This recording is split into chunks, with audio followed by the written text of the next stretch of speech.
읽어보겠습니다. 여호와의 눈은 어디서든지 악인과 선인을 감찰하시느니라. 아멘. 잠언 15장 1절부터 3절까지 본문입니다. 여호와의 눈이 감찰하신다. 여호와의 눈이 감찰하신다 라는 말씀의 제목입니다. 3절에 나와 있습니다. 여호와의 눈은 어디서든지 악인과 선인을 감찰하시느니라. 자, 감찰하신다라는 말이 나왔는데요. 우리말로 따지면 주의 깊게 살피다라는 뜻을 가진 말입니다. 시편 66편 7절에 보면 그가 그의 능력으로 영원히 다스리시며 그의 눈으로 나라들을 살피시나니 거역하는 자들은 교만하지 말지어다. 자, 그의 눈으로 나라들을 살피시다 라고 할 때 사용되는 말이 이 감찰하다의 단어의 내용 뜻이 되고 있습니다. 여기서 말하는 이제 살피고 감찰하다라는 것은 CCTV 같은 개념이 아니에요.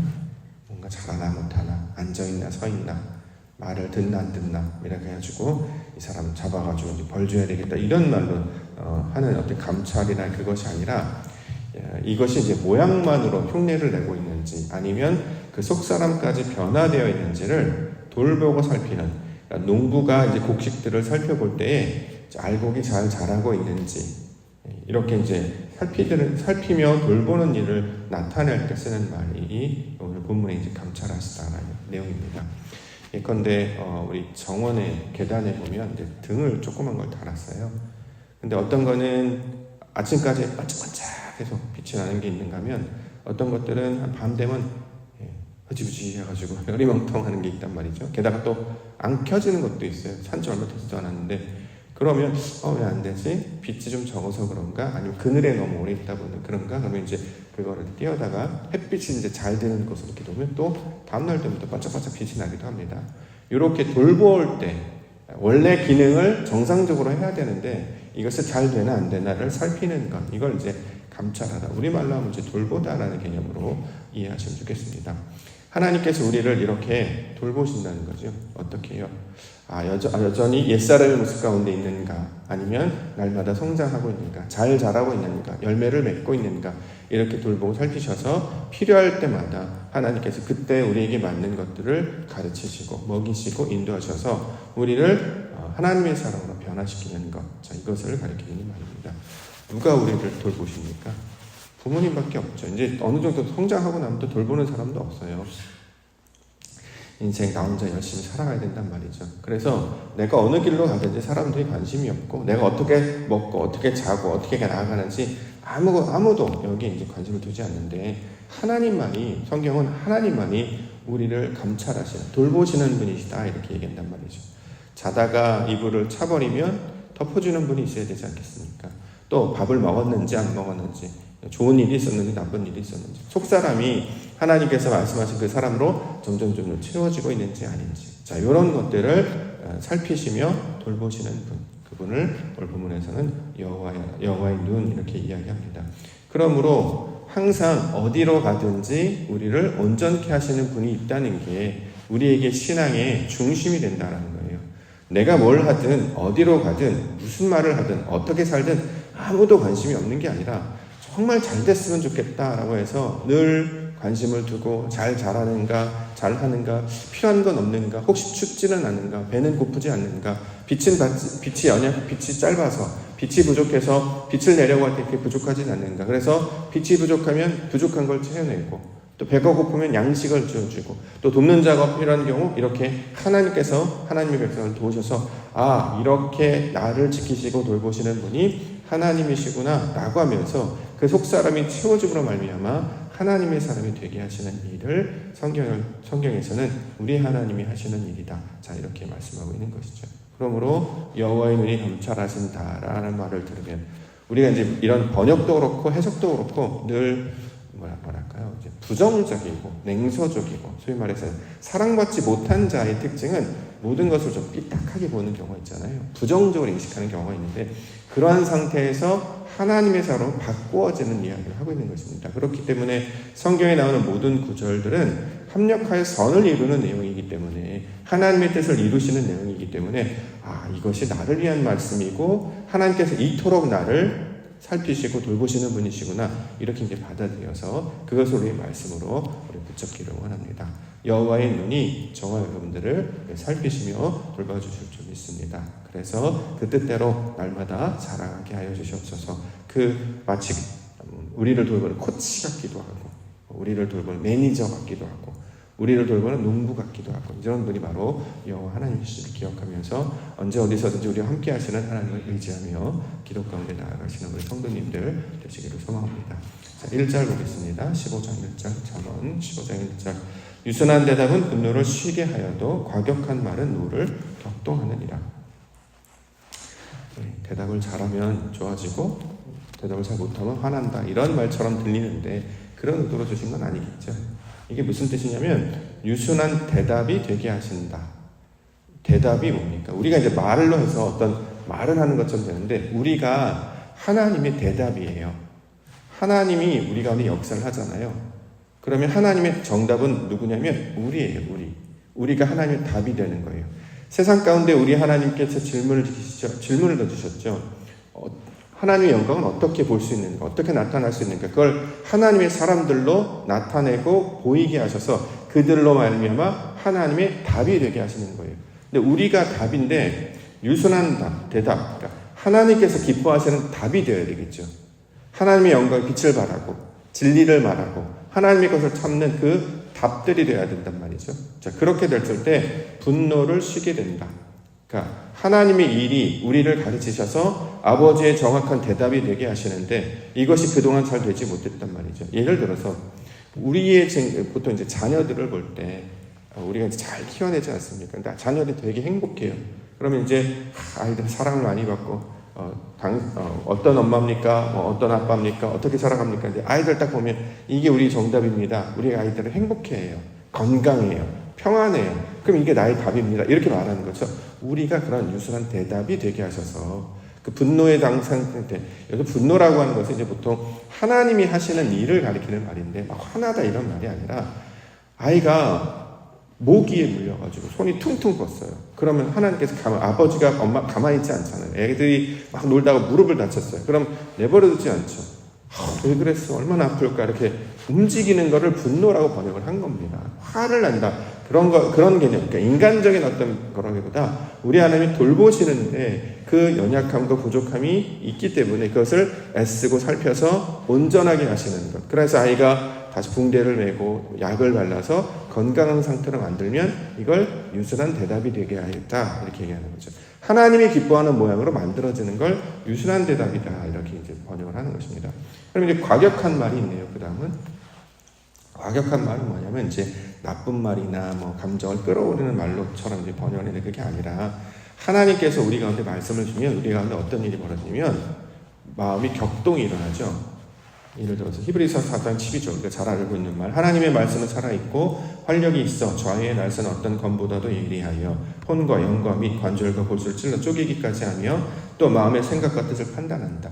말씀이 우리 가운데 들어오면 불편해지기 시작한단 말이에요. 어쩔 때는 마음이 찔리기도 하고 어쩔 때는 감동을 받기도 하고 은혜를 받기도 하고 어쩔 때는 막 마음이 이런 변화들이 나타나는 거죠. 이걸 과격한 말이다, 이렇게 이제 설명했죠. 하나님의 말씀이 우리 안에 들어와서 역사를 하기 시작할 때 우리의 마음이 막 움직여지는 것. 자, 그래서 노를 격동한다. 이게 뭐냐면 하나님의 일이 나타나는 것을 가리키는 말입니다. 사랑을 하니까 전화를 하는 거예요. 그렇죠? 아이에게 관심이 있으니까 너 어디 있니? 밥은 먹고 다니니? 잘 지내니? 몇 시에 들어오니? 그거예요. 그렇죠?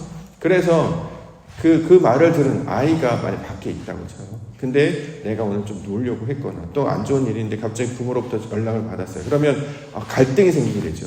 엄마가 나 기다리는데, 나 걱정하는데, 이걸 과격한 말, 이렇게 번역을 하는 거죠. 하나님의 말씀이 우리 안에 들어와서 우리의 심령 골수 마음을 찔러 쪼개서 마음이 막 움직이게 되는 것. 그래서 잠자는 자는, 죽은 자는, 무관심한 자는 아무런 반응을 하지 않아요.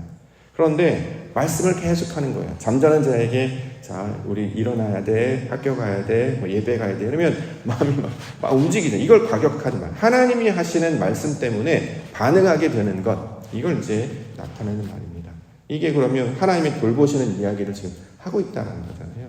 우리 하나님은 멀리 계셔서 그냥 가만히 지켜보시고 잘하나 못하나 걸리기만 이게 아니라 그때그때마다 계속 사람을 보내시고 말씀을 듣게 하시고 깨닫게 하셔서 자꾸 자극을 받게 하시는 거예요. 어제가 좋사오니, 여기가 좋사오니, 옛날이 좋사오니, 그래가지고 옛날 생각하는 게 아니라 오늘도 새로운 자극을 통해서 또 무언가를 가르치시고 무언가를 알게 하시네. 이게 도대체 뭐지? 라고 하면서 늘 찾아가게 되는 것이죠.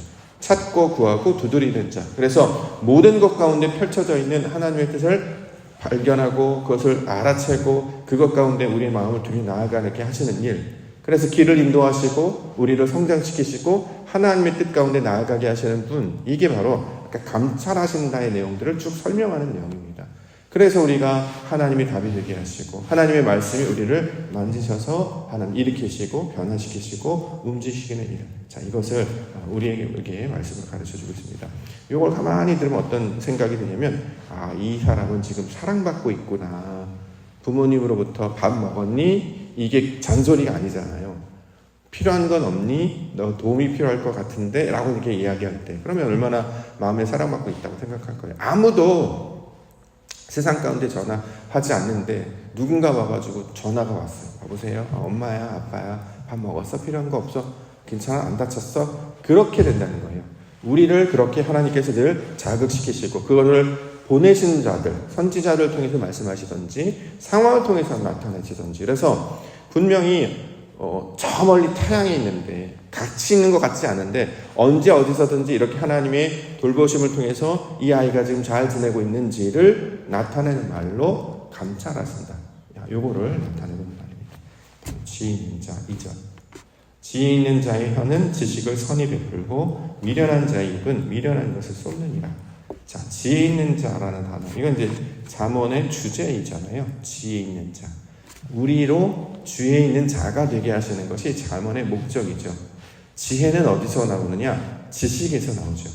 하나님이 어떠한 분이신지를 잘 알아야, 그리고 하나님께서 뭐라고 말씀하시는지를 알아야 우리 아빠가 말씀하셨어, 우리 엄마가 이야기했어, 또는 나에게 뭘 가르쳐 주셨어 라고 할 때 그가 기뻐하시는 뜻이 바로 이런 것이야 라고 그걸 생각하면서 마음을 돌이키게 되죠.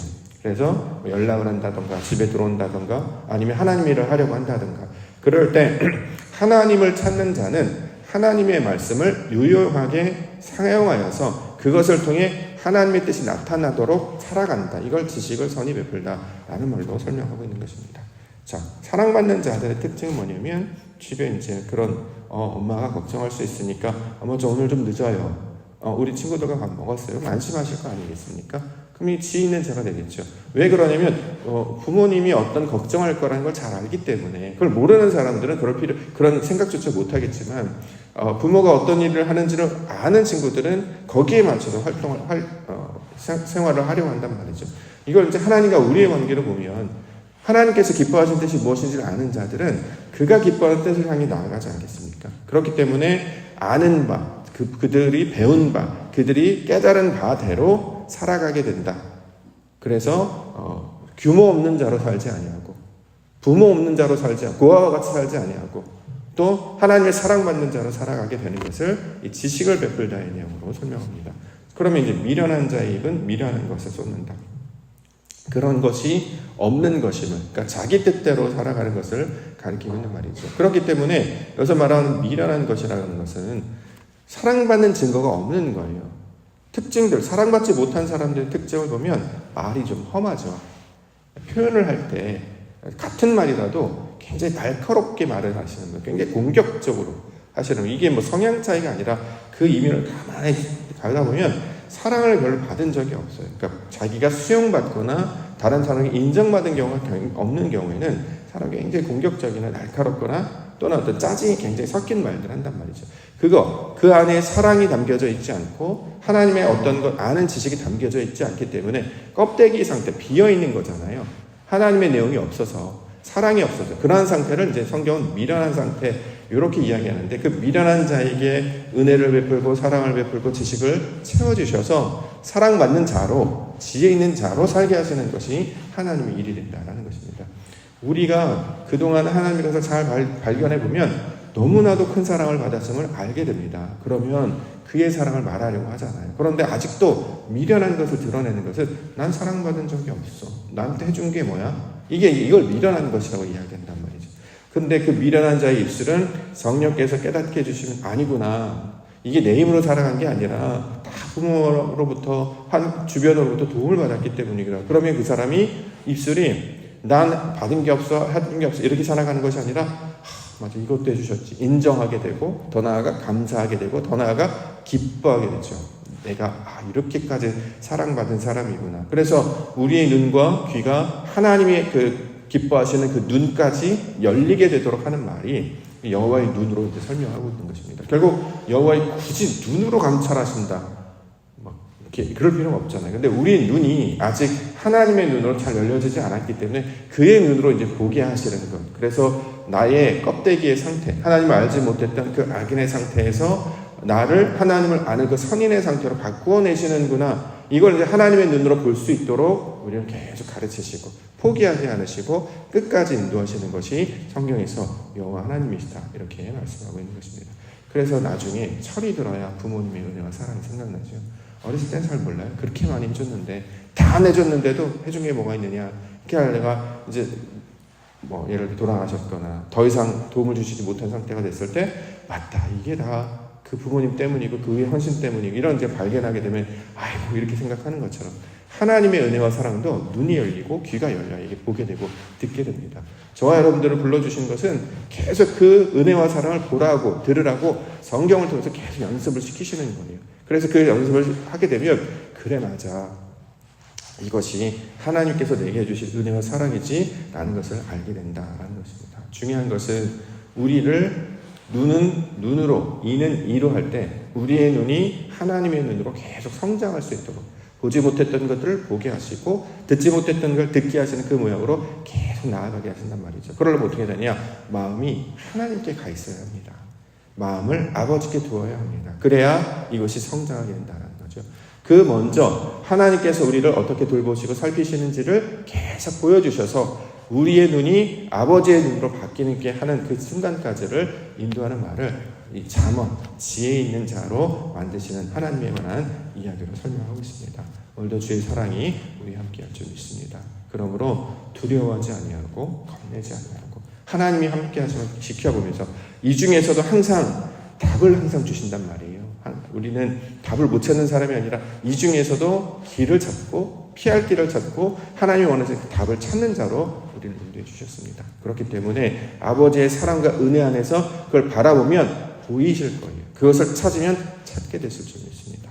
이 땅 가운데 주신 하나님의 그 은혜와 사랑, 오늘도 주님 주신 감동의 그 은혜로 말미암아 찾아 발견함으로 그의 사랑 가운데 거하시며 살아가시는 우리 믿음의 성도님들 되시길 주님 이름으로 이제 축원합니다. 알겠습니다.